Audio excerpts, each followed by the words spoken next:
Hey skaters, thanks for tuning in to another episode of the Moxi Skates YouTube channel, and this is the series Welcome to the Streets with Roller Ghoulie. That's me.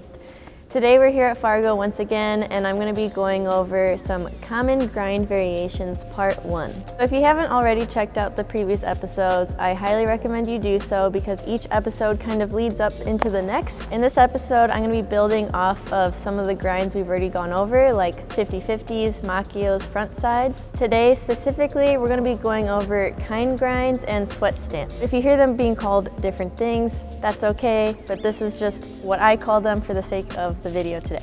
There will be a part 2 to this video because there are 2 other grinds that I feel like are common grind variations that I feel are important to go over when you're first learning how to do different variations outside of just front sides and 50-50s.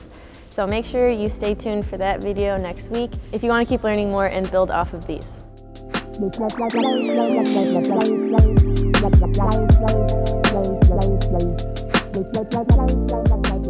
With a kind grind or a sweat stance, you typically want to have a really strong front side grind, and most likely you're going to be practicing this on a ledge or a box. Some people do their kind grinds or their sweat stance the opposite direction that they front side, but I tend to find that most people do it in the same direction that they front side.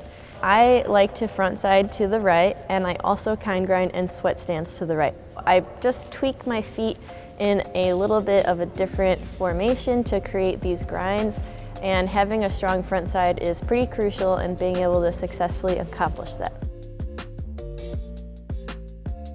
So getting right into it, I'm going to show you how your feet should be looking when you're doing a kind grind first. So whichever direction you front side is going to be important to know, of course. When you're doing a kind grind, it's very similar to a front side, but now your back foot is going to be having your toes pointed out. So like a front side, but your back foot's toes pointed out. So you're kind of in this like T-stop formation almost, but your legs are still going to be more than hip width apart for stability. And this grind tends to just naturally make your legs spread out a little bit, which is what you want. This foot's going to be right on the edge of the ledge. Important things to note. Back foot is pointed out if you are grinding to the right this direction. If you front side to the left, so you front side this direction, it's going to be the opposite. You're going to have that back foot still pointed out if you're grinding this direction. So I like to just get this stance down even on flat ground because it is, different than what you're commonly used to if you've never done this before. So it's good to get a feel of what it's like to have your feet placed like this. And once you feel comfortable with that, then we're going to start feeling it out on the ledge itself. And if you want to step up there and feel out your front side stance and also test out some front sides, that's never a bad idea because that will warm you up to feel comfortable to start tweaking your foot to do the kind grind.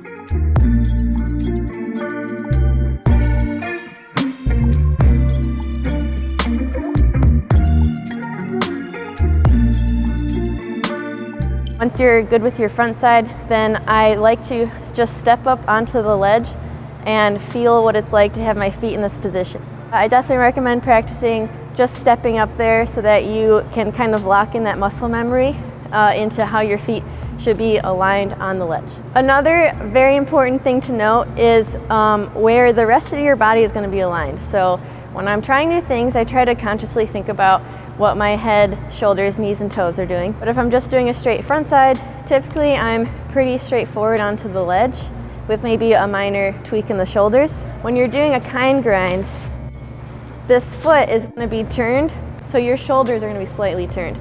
This is going to help keep you locked into that position with your foot. I tend to kind of look down at my kind grind foot, or I look between my legs, kind of at where my landing is eventually going to be once I get off the grind. So certainly play around with this. This one's a little bit trickier because it's not as straightforward as a lot of the other grinds where you're just looking ahead to where you want your momentum to go, just because your body is turned usually in the opposite direction. And always make sure you have a slight bend in your knees when you're doing this, and then you just want to jump on the ledge with that feet placement that we went over. Try your best to jump with 2 feet at the same time, not 1 foot after the other, because that can cause injury. And once you feel comfortable with that, you can start adding a little bit of speed It's also important to note that when you're approaching the ledge, I have talked about coming at a ledge at about a 45-degree angle to do a front side. Kind grinds are slightly different. For me, I find coming a little bit more parallel than I normally do for a front side is easier for me to get that foot placement locked in properly. Once you feel comfortable with that and you want to increase your speed, that will help carry the grind even longer, and it feels so good when you get that lock in on your feet and you have a nice, good, long slide or grind into this foot formation. I know there's a lot to think about when you're learning something new, but absorbing your landing is always going to be very important no matter what you're working on. So please try to not forget about that and always keep that in mind to help keep your learning process safer. There are different ways that you can exit the grind. The easiest one is to just come off fakie. So you would be landing backwards and you're rolling backwards. You can also 270 out, so you'd be rotating back to forward, or you can even 360 out of this one. Things that can go wrong with the kind grind. It's fairly common for the back foot, the one that has the toes pointed out, to not lock in properly, so you'll either end up on top of the ledge or you will miss the edge of the ledge and it'll just kind of clip off.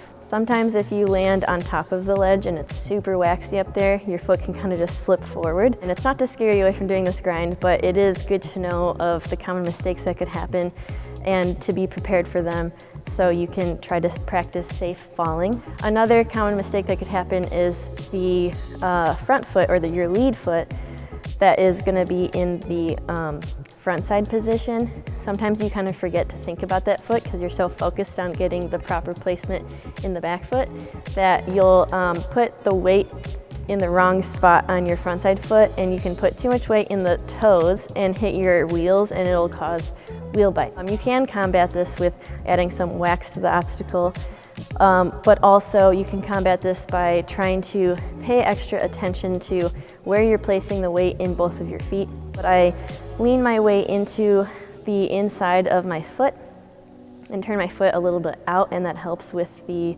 wheel bite a little bit, and I try to keep my weight center. And on my back foot with the toe pointed out, I tend to have my weight a little bit into the toes. So with those common mistakes in mind, just know that it happens to everyone. Don't be discouraged. There are ways to tweak the way that you're doing the grind to perfect it and make it comfortable for you.